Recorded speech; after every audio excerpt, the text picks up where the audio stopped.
Hello everybody, so we're back here with the 212 yet again today, around 2 o'clock, so it's starting to get dark. Yeah, we're out here, just gonna start looking over some things, and probably won't really get to the carb today, but I do have something else I want to look at. As we know, I had reasonable suspicion yesterday that the 212 was having significant problems with fuel. Talked to my dad about it, see if he wanted to come out and try to look at it and see what was wrong. Hold on. What? I stole a cap off a bicycle tire and I put it on the valve, and how is the tire not flat? Did it fix itself? That's weird. Anyways, I talked to my dad about it and he said he could tell me right then and there fuel lines have got to be replaced because of how long this thing was sitting.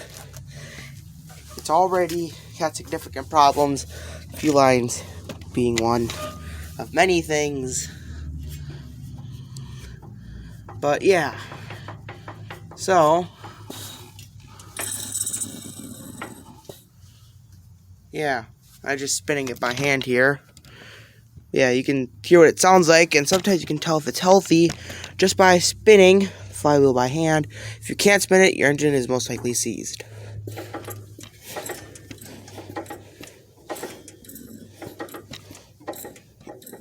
See, it's hard to get past this point.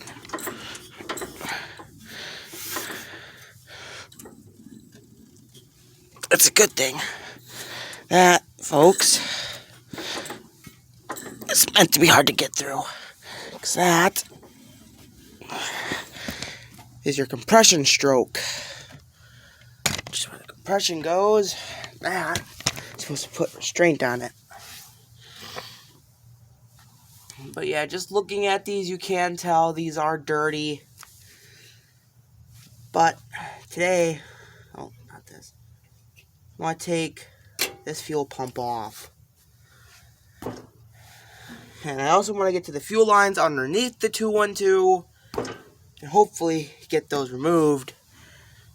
And maybe by the end of today, get some new fuel lines for this old boy. Because we all know we want to see it running again. I know you guys do, and so do I. So, let's get to it.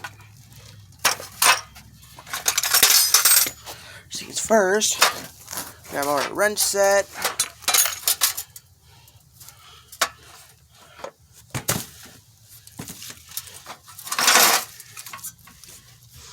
Just slowly kind of determine how you're going to take this thing off.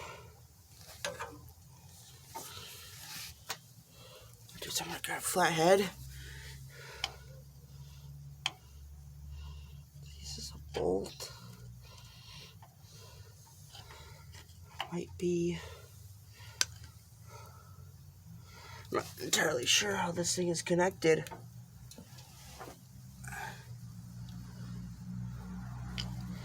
Is this thing? Yeah, it is bolted. It's just a singular bolt. Is this even a bolt? No, the head's round. We gotta pressure wash the front of this thing.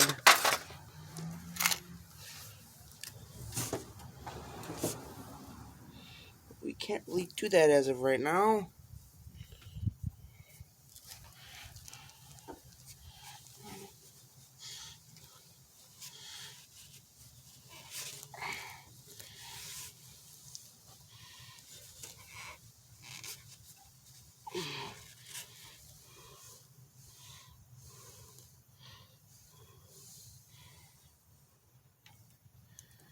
Okay, that's strange.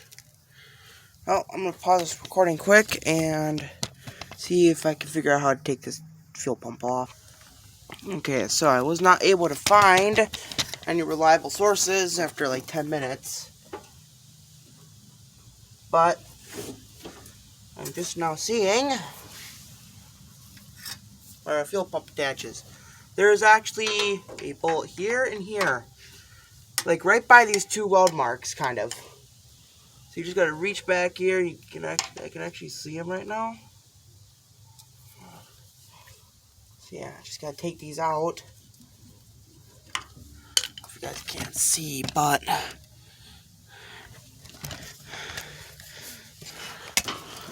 there they are. You can see them down below there.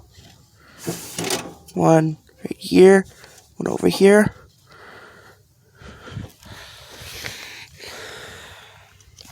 Okay. So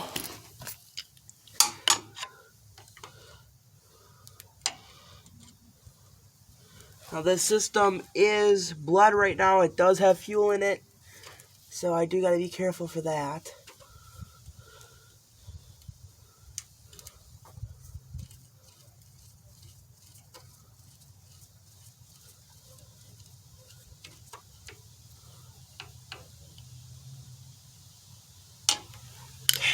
One's loose, so let's grab all our pliers and grab it.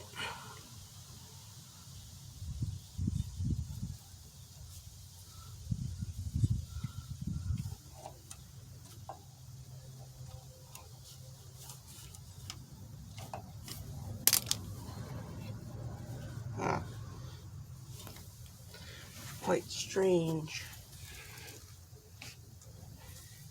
Can't really get to it.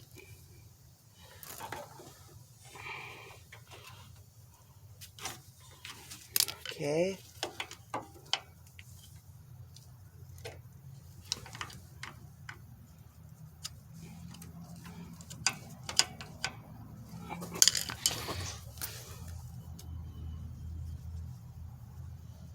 Okay, let's see.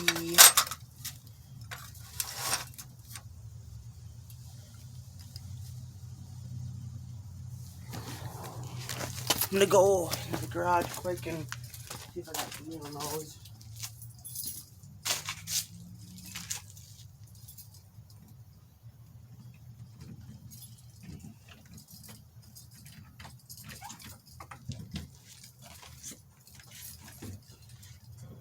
Oh boy.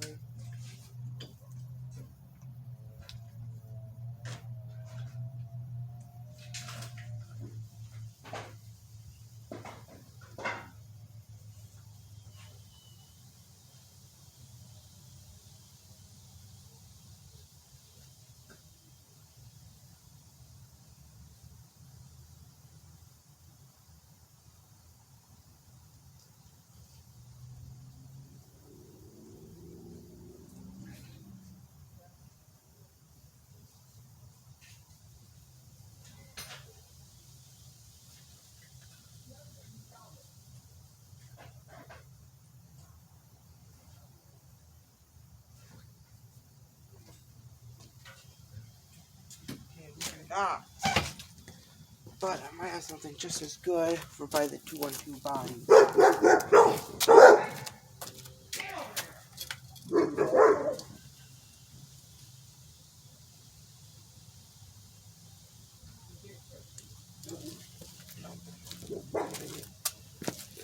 We do not.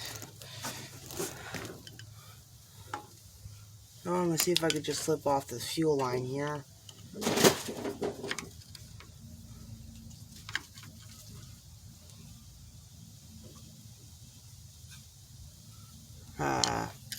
We're gonna need a catching bucket.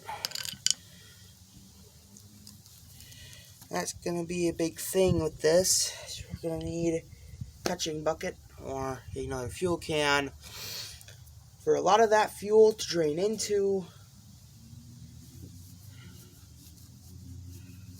which is gonna be a lot, and I mean a lot of fuel. But let's see here. I'm gonna call up my grandma real quick and see if she can bring over fuel can or two. Okay, so my grandma is bringing over fuel cans. In the meantime, we're going to remove the secondary bolt.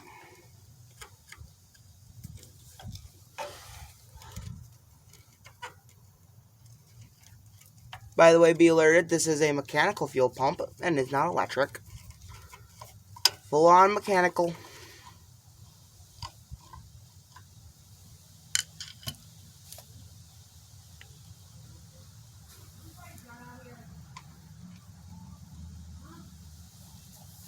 Okay, we got something below that. That's not good.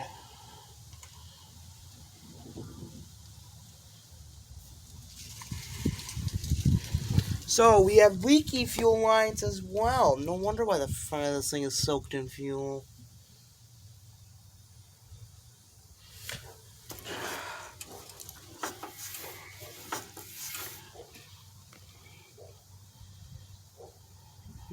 But, yeah, for everyone who's wondering, long time ago, I had actually cracked the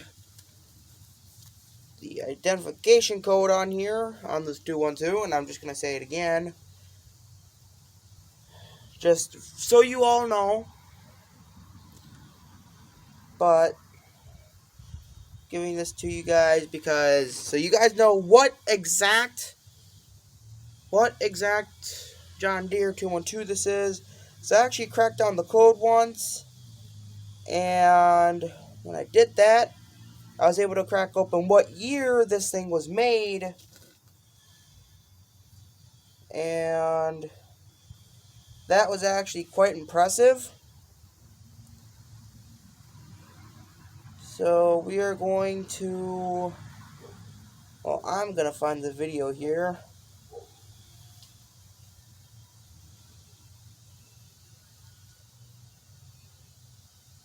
Yeah, this old 212 has been a, here it is.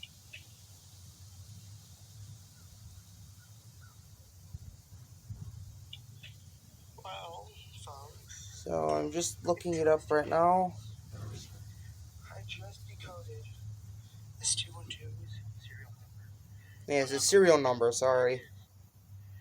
155707. And according to production records, Yeah. So on here it says 155707. means that the 212 was officially made in 1981.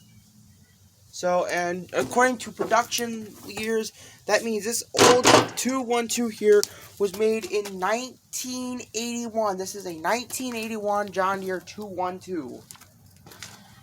In case y'all are ever wondering. Here you go.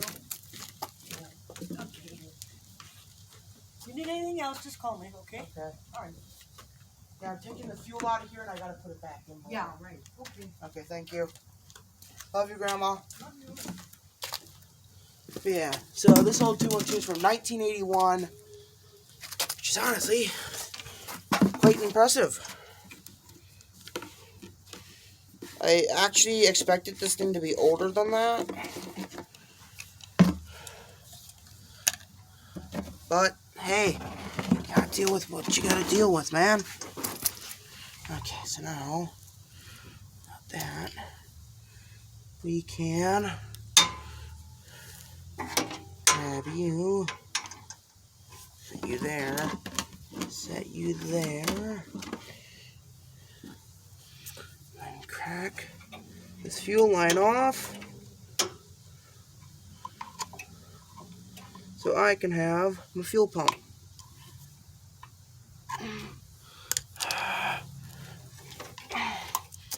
Yep, I'm gonna smell like gasoline after this.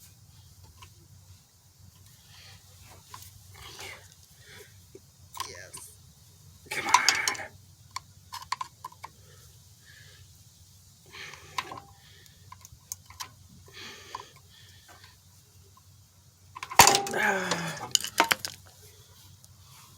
Oh boy. Oh, this isn't gonna be good.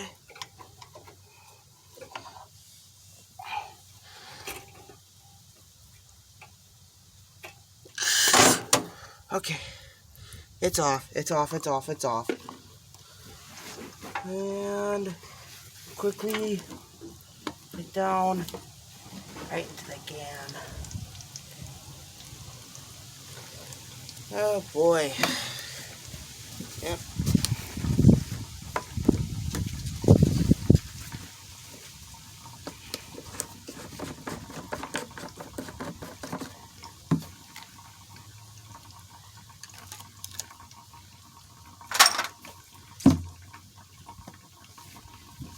Okay, so I'm just gonna crawl into the 212 real quick and see if there's a shut-off valve.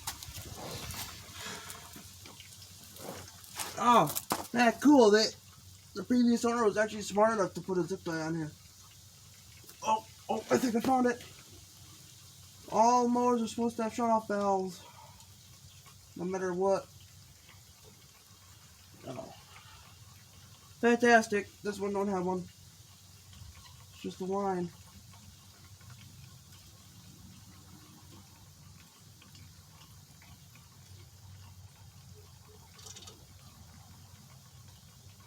Well, that's slightly depressing. Well, let's hope that's not a, well, it's a production law. It's supposed to be a law when it's made. I hope that doesn't take into account, you know, as they're owned as well. I'm going to start cutting these ties, zip ties. Okay, I got one of the no-nose pliers and they broke immediately. These ones are a week. Dude, I literally just gripped it with the needle nose. Or with the, just the regular pliers and they broke. These are extremely brittle. Oh wait, we got a fighter over here. This one's a fighter. I gotta use a cutting edge here of the pliers. Got it.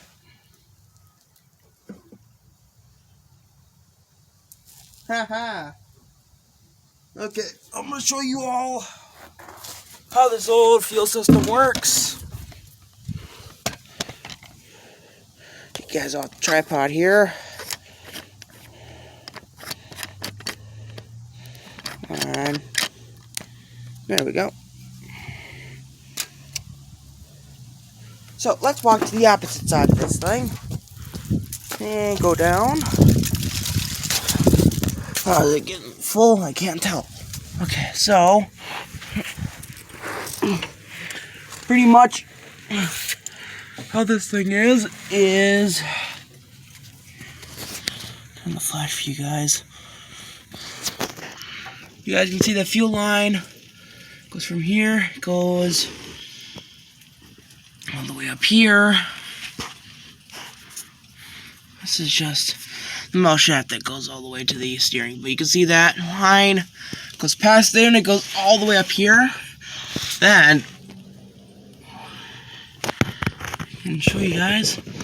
Line goes past the line up there, the way up and over,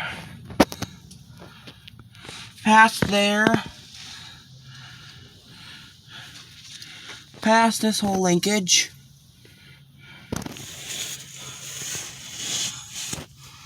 Up and over, which is pretty much up through here the whole way, and then it towards the end here by the rear transaxle goes up. You got that hickey-doo. I thought it was a shutoff valve, but I guess it isn't. And then it goes all the way up to the fuel tank. That fuel line all the way goes up here, and up onto the fuel pump, goes up here, and then up to the carb.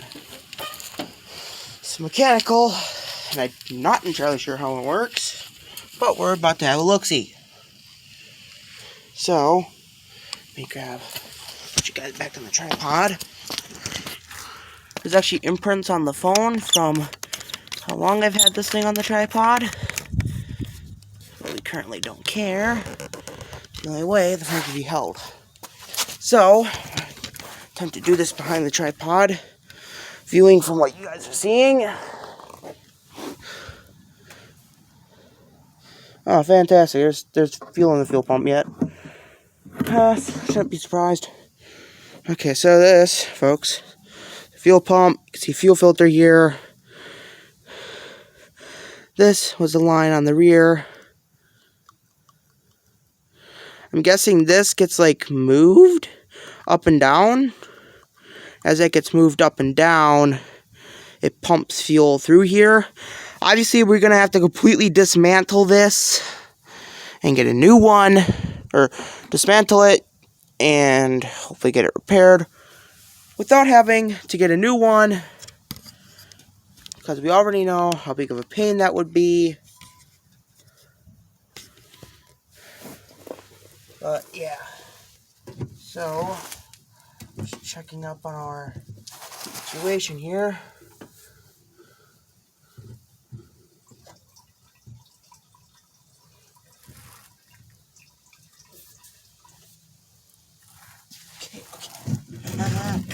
No.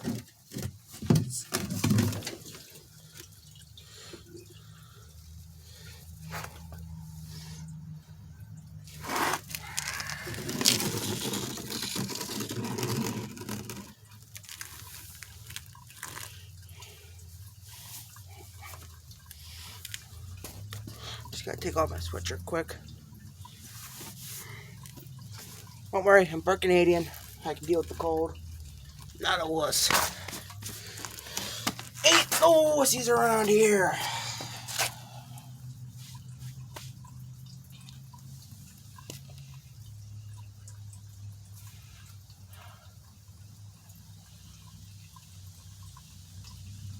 So, yeah.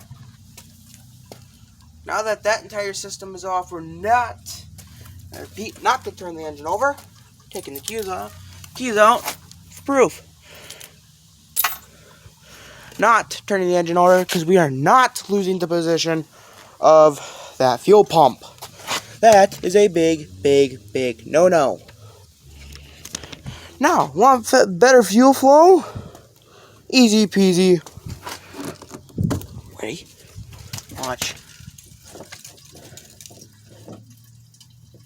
You can hear it. It's already better. So we put about 2 cans of fuel. This thing probably had around 3 to 4 cans in there. Probably. Well, I don't know. I put 2 in.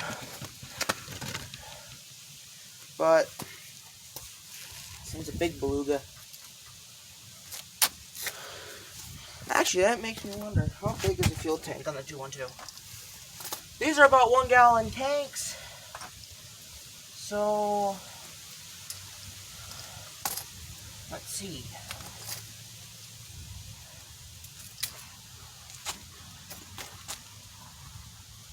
Let's see here. Let's find this out together, folks. How big is the fuel tank on a 1981 John Deere 212 garden tractor? Yes, this is a garden tractor. The fuel tank on that 1981 John Deere 212 holds about 2.4 U.S. gallons, which is roughly 9 foot wide. The fuel filler is located in the medium end. Okay, so apparently it says 2.4 gallons. That I do not believe. Because we put 2 cans in this thing and that was not it. So this thing's probably about, yeah, it says about 3.5 gallons here. Yeah, 3.5 gallons. That's gonna be it for now. I just gotta drain the fuel out, and I'll see you guys next time.